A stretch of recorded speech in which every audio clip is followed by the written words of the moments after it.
Halo, selamat datang di program terbaru Once Official, yaitu musik, dimana di sini kita akan ngobrolin seputaran musik. Kali ini gue ketemu sama sobat, sahabat, kakak, guru, dan segala macam lah pokoknya. Beliau adalah kebetulan ownernya daripada Studi Harper sendiri. Ada Mas Bems sini. Halo. Mas Bems, halo Mas Bems. Halo. Sehat walafiat ya. Sehat. Hari ini lagi baru aja selesai kita kerjain beberapa lagu untuk konten On Jam berikutnya. Nah, beliau inilah yang membuat audio dari musik-musik On Jam itu terasa lebih hidup. Jadi raw-nya sendiri musik itu sebenarnya nggak seperti itu, tapi begitu dimasuk di program mixing, mastering, dan semuanya jadi berubah, menambah dinamika musik itu sendiri berkali-kali lipat. Mengenai proses sendiri akan kita bahas hari ini. Kebetulan Mas Bems ini adalah salah satu yang pro di bidang itu. Mas Bems, ceritain sedikit dong.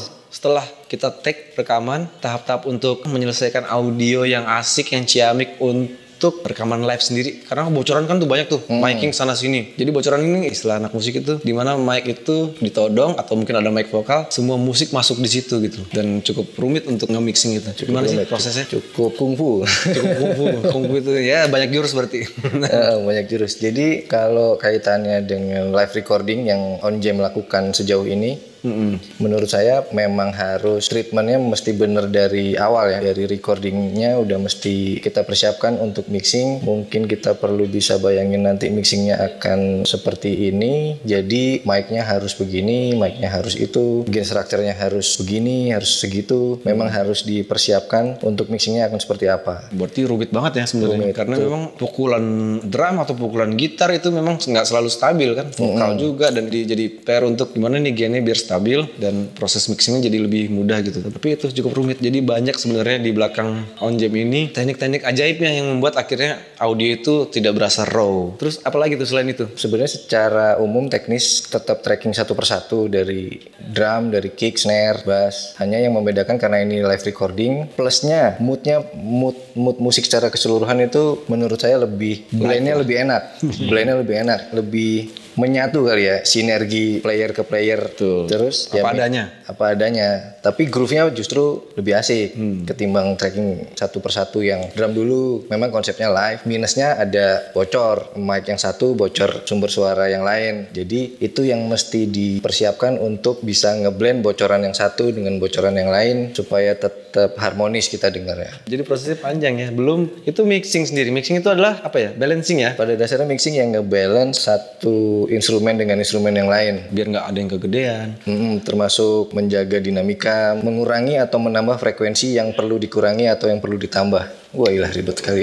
Misalnya backing vokal, itu kan hal yang nomor 2 utama setelah lead vokal. Dia harus berada di bawah si lead vokal gitu kan kurang lebih.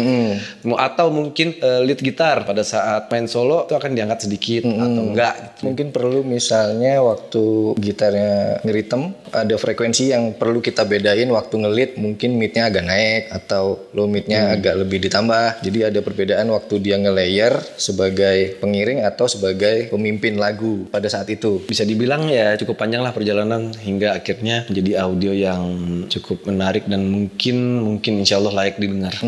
Amin. Alhamdulillah sih beberapa komentar di YouTube juga mengenai audio, mereka bilang bagus. Alhamdulillah. Keren. Tapi kayaknya akun-akun pribadi sendiri ya, akun-akun palsu saya. Lalu setelah mixing ada proses mastering. Mastering itu apa sih?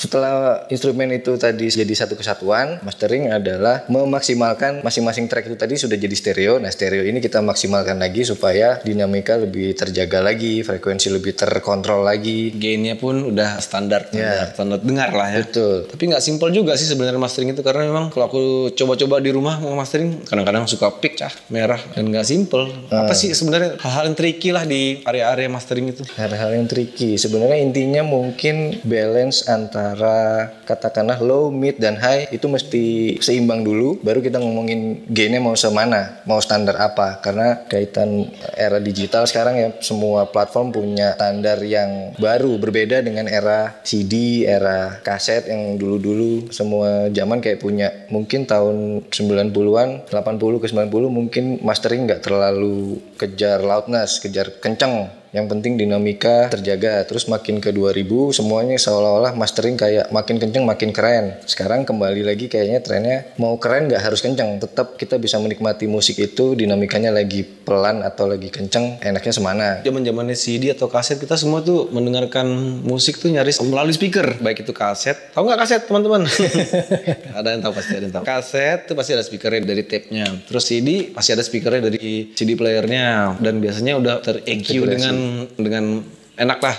Sementara sekarang manusia zaman sekarang kadang-kadang untuk nyetel lagu atau ngecek lagu cukup denger dari handphone gitu. Habis dari proses mastering sendiri itu proses terakhir ya. Proses terakhir mastering. Biasanya sebelum proses mastering sendiri Mas Bim selalu kirim data ini hasil mixingannya gimana nih, udah cukup aman belum dari balancingnya. Pas aku denger nyaris nggak pernah ada missnya maksudnya. Yang gue sayangkan kadang-kadang kita mainnya kan suka salah karena ini memang live gitu loh. Jadi live recording. Bahkan untuk satu lagu sendiri kita bisa ulang sampai beberapa kali karena kalau misalnya ada satu yang salah kita ulang dari awal lagi, satu lagi salah ulang dari awal lagi. Jadi memang cukup melelahkan untuk bikin konten seperti ini gitu loh. Cukup panjang. Sebelum kita tag di studio pun hari-hari sebelumnya udah workshop dulu, cari aransemennya, cari nada vokalnya, dan mungkin karena judulnya On Jam, jamming, dan akan ada beberapa teman-teman musisi lain yang berikut kolaborasi itu rencananya ya, semoga lancar deh. Yang pasti mau terima kasih banyak nih buat Mas Bems dan Harper Studio yang memberikan secercah harapan buat saya dan teman-teman. Iya, aku juga terutama sebagai mewakili Harper Studio dan tim,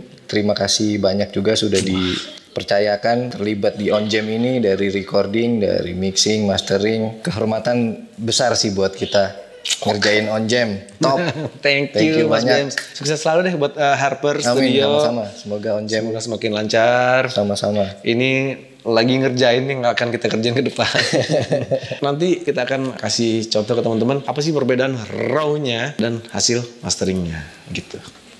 Terima kasih banyak sudah menyimak musik. Ngobrolin musik sampai habis. Jangan lupa subscribe, jangan lupa like, jangan lupa share juga. Jangan lupa komentar. Buat teman-teman yang ingin bertanya-tanya silakan di situ. Insya Allah kita akan jawab. Thank you so much. Sampai ketemu lagi dengan musik. Dah.